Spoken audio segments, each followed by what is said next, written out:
Pickup అయిపోయి చేసుకుంటే ఎందుకు పనికి రాకుండా పోతుంది మా సంఘం, ఉపయోగం లేకుండా పోతుంది. అటువంటి పరంగా మేము ముందుకు చేసుకోవడానికి చూస్తున్నాం. మీరు చెప్పింది దృష్టిలో పెట్టుకొని మేము ప్రయత్నిస్తాము అని చెప్పడం జరిగింది. దాంట్లో ఆయన కొన్ని వాటిల్లో మెయిన్ ఏంటంటే వారు వితంతువులను మెయిన్గా తీసుకోండి. దాని తర్వాత ఇక్కడ భర్తలు చనిపోయి ఉంటారు, వీడికి వచ్చిన తర్వాత 2 ఉంటారు, వాళ్ళను తీసుకోండి. వాళ్లకు మీ సైనిక డైరెక్టరేట్ ద్వారా, జిల్లా వెల్ఫేర్ ఆఫీసుల ద్వారా కొన్ని నిర్దిష్టమైన ఆదేశాలు ఉంటాయి. వాళ్ళకి ఈ వెల్ఫేర్ ఇవ్వాలి, ఉండటానికి కానీ కట్టుకోవడానికి కానీ, పిల్లలకి ఫీజులు రీఎంబర్స్మెంట్ కానీ, అది కానీ ఇది కానీ ఎన్నో ఉంటాయి. వాటిని మీరు లిఖితంగా ఇవ్వండి. ఒకవేళ వాళ్ళు ఏ కొద్దిగా ఎందుకు ఇస్తే రైట్ టు ఇన్ఫర్మేషన్ యాక్ట్ కింద మీరు ఒకటి సబ్మిట్ చేసి తర్వాత కలెక్టర్గా మా సార్ ముందుకు తీసుకురండి. మీకు ఏ విధంగా అందవో మేము మీకు సెటిల్ తీసుకెళ్తాం. ఏంటంటే సైనికులు అనే దాని మీద అందరికీ సైడ్ కార్నర్ సక్రమంగా ఉంది. ఏంటంటే వీళ్ళు బతికొచ్చిన సైనికులకు ప్రభుత్వాలు ఆదరించి రీసెటిల్మెంట్ చేయాలి అనేది ఉంది. కాబట్టి అది బేస్ చేసుకుని చేద్దాం. రెండోది, ముఖ్యమంత్రి కూడా ఒక సానుకూలమైన వాతావరణంలో ఉంది. ఎందువల్ల ఉన్నాడంటే మీ బలం కూడా చెప్పుకోదగ్గ స్థాయిలో హైదరాబాద్లో ఉంది, తెలంగాణలో ఉంది, లేదు కొన్ని జిల్లాలలో మన బలం గట్టిగా ఉంది. ఆ బలానికి సేవ చేస్తూ వాళ్ళకు అందాల్సిన వెల్ఫేర్లు అందిస్తే రేపు ప్రభుత్వానికి వాళ్ళ ఓట్ల రూపంలో బెనిఫిట్ ఉంటుంది కదా అని ముఖ్యమంత్రి ఆలోచన ఉంది. దాన్ని మీరు క్యాచ్ చేసుకునే ప్రయత్నం చేయండి అని చెప్పడం జరిగింది. నేనన్నా సరే సార్ మేము ప్రయత్నిస్తుంటాము మా సైనికులను ఒకటి చేసి. రెండోది, నేను మన హోమ్ మినిస్టరు మీటింగ్ అడిగితే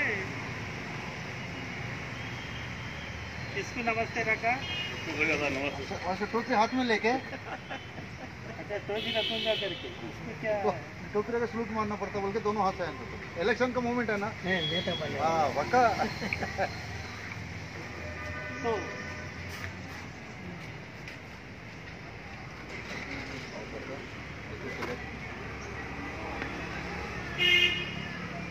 हाँ मीटिंग जल्दी मैं डेट लेने वाला हूँ इसका, होम मिनिस्टर का मोहम्मद अली साहब को, क्योंकि उसने एक डेट दिया था वो मिस हो गया. ఎందువల్ల మిస్ అయిందంటే ఒకటి వాళ్ళు కూడా అనుకూలంగా లేరు, ఆ టైంలో వేరే డేట్ వచ్చింది, అది మిస్ అయిపోయింది. ఇప్పుడు రెండోది, వాళ్ళు ఈ వారం రోజుల లోపల ఒక డేట్ కేటాయిస్తాము. ఆ డేట్ కేటాయించినప్పుడు మీ పబ్లిక్ మీ దగ్గర ఎంతమంది వస్తారో అంతమందమే నువ్వు రూమ్ తీసుకో. ఏంటంటే ఎంతోమంది వస్తారని డబ్బా కొట్టి ఆడిపోయి ఫెయిల్ అయ్యేటట్టు చేసుకోవద్దు. ఏదన్నా వస్తారంటే 100-200 మంది, 300 మంది, 500 మంది వస్తారంటే దానికి తగిన ఫంక్షన్ వాళ్ళ అకాడమీ తీసుకో. ఏంటంటే ఇది ఆయన ఏది మినిస్టర్ మాట్లాడినా అది రికార్డ్ అయి సీఎంకు పోతుంది. అందువల్ల అక్కడ ఆయన ప్రతిష్ట దెబ్బతినకూడదు. ఏ మినిస్టర్ అయినా మీతో మీటింగ్ పెడితే అది ప్రతిష్టాత్మకంగా ఉండాలి.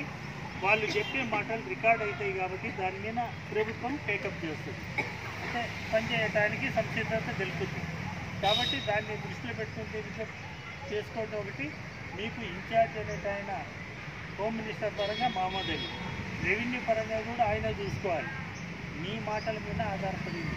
లేదంటే ఆయన కిస్కా ఇస్తారు, मेरा नहीं है ना, मैं उधर गया ना, उधर गया तो क्या हुआ है, गवर्नमेंट में नहीं है, रेवेन्यू डिपार्टमेंट में सर्विस करके आया ना, क्या आपको बात सीएम नहीं मानता क्या అని ఇట్లా చెప్పుకునే పద్ధతిలో మీ దగ్గర సాత్వికంగా ఉండాలి. ఇంతకుముందు నాకు చాలా కోపం ఉండే, ఎక్కడికి పోయినా వరుస తప్పిందంటే నేను తట్టుకోలేక కోపంగా మాట్లాడేవాడు. ఆడ బిగడాయించినాయి మన పనులు, సాలేకు మస్తీ హై అనేది నా మీద పెట్టుకొని ఇంతమందికి నష్టం కలిగించే ప్రయత్నాలు ప్రభుత్వాలు చేసింది. అదే ఇప్పుడు వాళ్ళు అనేది ఏంటంటే कुछ भी करो गौड़ जी आप सिंपलिसिटी मतलब आराम से तसल्ली से क्यों बात नहीं कर सकता, ये बताए क्यों? आपका घर से तो कुछ नहीं देना है ना, गवर्नमेंट घर से ही दिलाना बोलने से सामने वाला कैसा है उसको देखते हुए आप थोड़ा नरमी से बात करके क्यों नहीं ले पा रहे? आपका चरित्र देखा तो हर जगह बोलते हैं कि हैदराबाद में वो अलवाल में एक सैनिकों का संघ वो रोडों पर घूमते रहता है, झंडा लगाकर घूमते रहता, आवाज़ करते रहता और झगड़ा करते रहता. कितना రికార్డ్ అన్నమాట. అదే జగడ లేకపోతే నువ్వు ఎన్ని విధాలుగా బయటపడేవాడిని అని నేను చెప్పినా అది ఏదో అయింది అయిపోయింది సార్. ఏంటంటే ఇన్ని సంవత్సరాల పోరాటం ఎక్కడ ఫలితం లేకపోతే ఎవరిని అనుకోవాలి? ఆక్రోశం తట్టుకోలేక మాట్లాడటం ఆ విధంగా అంటే ఇది మన సందర్భాన్ని అభితో భూల్ జాబ్ అనేది వాళ్ళంటే భూలిగయ్య చాలా తండ అయిపోయినాయి ఈ మధ్యలో. ఏంటంటే నేను కోపడటం వల్ల మన 10 మందికి జరిగేది దెబ్బతింటే నేను ఎవరికి చేసినట్టు?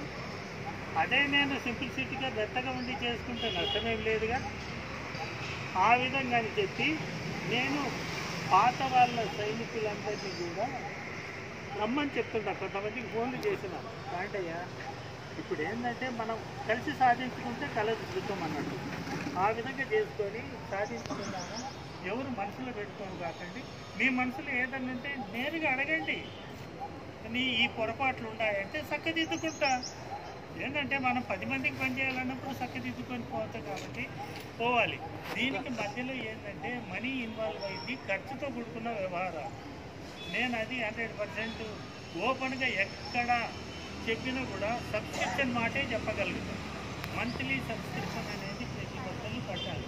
కానీ కట్టిన వాళ్ళనే కడుతున్నాం తప్ప ఇంకెవరైనా కనపడ్డారు అంటే దీంట్లో ఏమనిపిస్తుంది అంటే మానవుడిలో వచ్చినప్పుడు తీసుకుందాం ఆడిపోతాడు.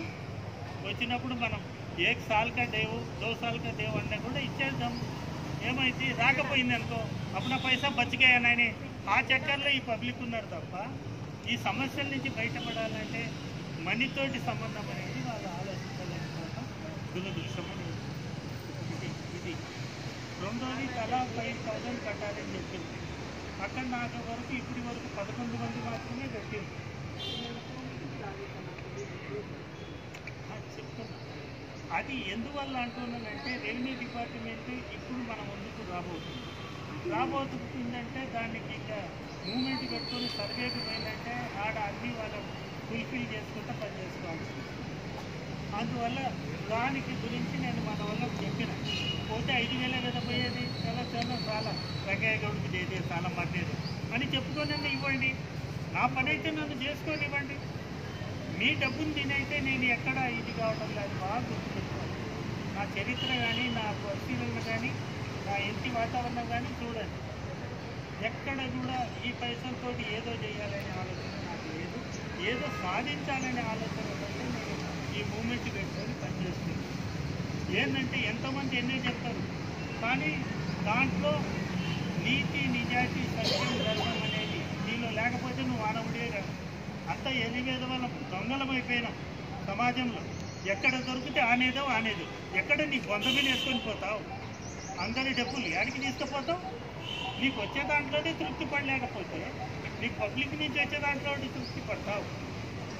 రెండోది ఈ రెవెన్యూ డిపార్ట్మెంట్ అనేది ఈ 46 ఎకరాలు మన చేతికి వచ్చిందంటే ఎంత ఖర్చు పెట్టి ఎంత లంచాలు ఇచ్చిందో మీకు ఏమైనా తెలుస్తుందా? తెలియదు. ఏంటంటే అది ఇంటర్నల్గా జరిగేది అట్లా.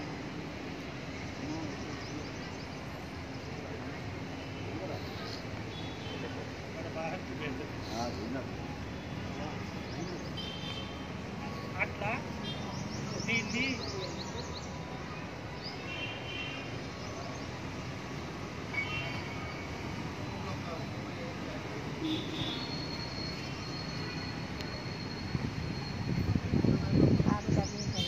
హోమ్ మినిస్టర్ ఈ 10-15 రోజుల లోపల మీటింగ్ ఎక్కడ పెట్టాలో పెట్టడానికి ఒకవేళ పెట్టిస్తాడా లేదు అన్నమాట డేట్ మారుస్తాడా ఆయన ఇష్టం. వాళ్ళ ప్లానింగ్ ఉంటాయి కదా. ఏంటంటే ప్రోటోకాల్ అంటూ ఒకటి ఉంటుంది. దాన్ని ఎక్కడ పెట్టాలి, ఎక్కడ ప్రెస్ క్లబ్లో పెట్టాలంటే అది